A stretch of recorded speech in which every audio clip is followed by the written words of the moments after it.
Now I want to show you how a suit can work together. I could really get into you know, kind of the metaphysics piece and kind of do a rehash of Crowley and about how 1s and 2s and 3s split and all this stuff. But, you know, let me just show you a very down and dirty practical way of how the sword suits can help us out in our spirituality. So it starts off that we, maybe the querent or a person or a self, this is really best with self-work, for example, myself, that I want to engage in a new spiritual practice. So for me, I want to really get serious about yoga and make that work for me. So now I need to reconcile my new yoga habit with my current belief structures and habits and things that I'm doing, and find a way to integrate it and make peace with those aspects.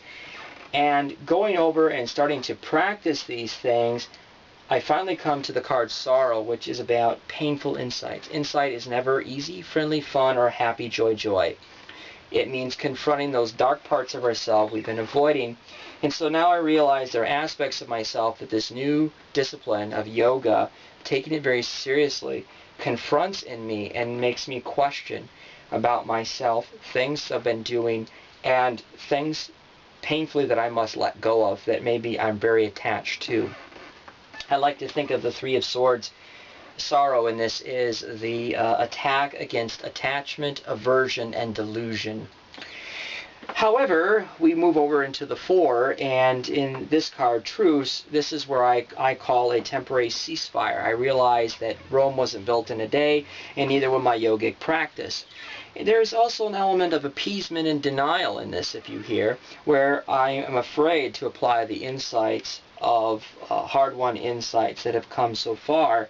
And this shows up in the Five, where my understanding that I need to do something about some bad habits of mine are dying very hard, and I'm letting the, well, I've always done it that way, sentimentality and emotionalism to rise up into, even though I know better, I still choose those things that hurt me.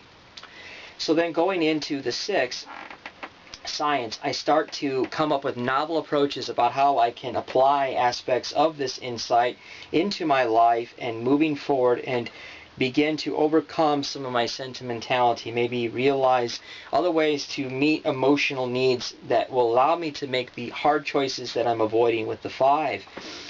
But as I start to apply these things and do these aspects in my life, I vacillate between all these choices I have, between choosing the sentimentally, emotionally enriching or feel-good aspects versus the painful aspects that I know are better for me.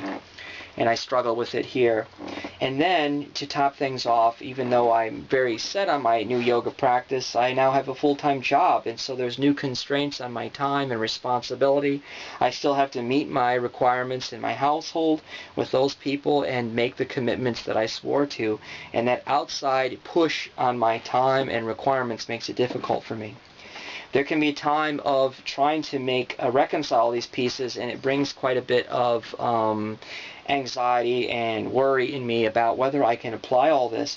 In a certain sense, I can never go back to life before this because I know what it means. I know this is a compromise position. I know this is me not doing the right thing. I know this is me going back and forth when I shouldn't, and letting outside things have too much say in my life. And so part of it is resolving those issues of worry and concern by finally applying the lesson of the 10, which is putting to death or ending out those things that are holding me back in my life.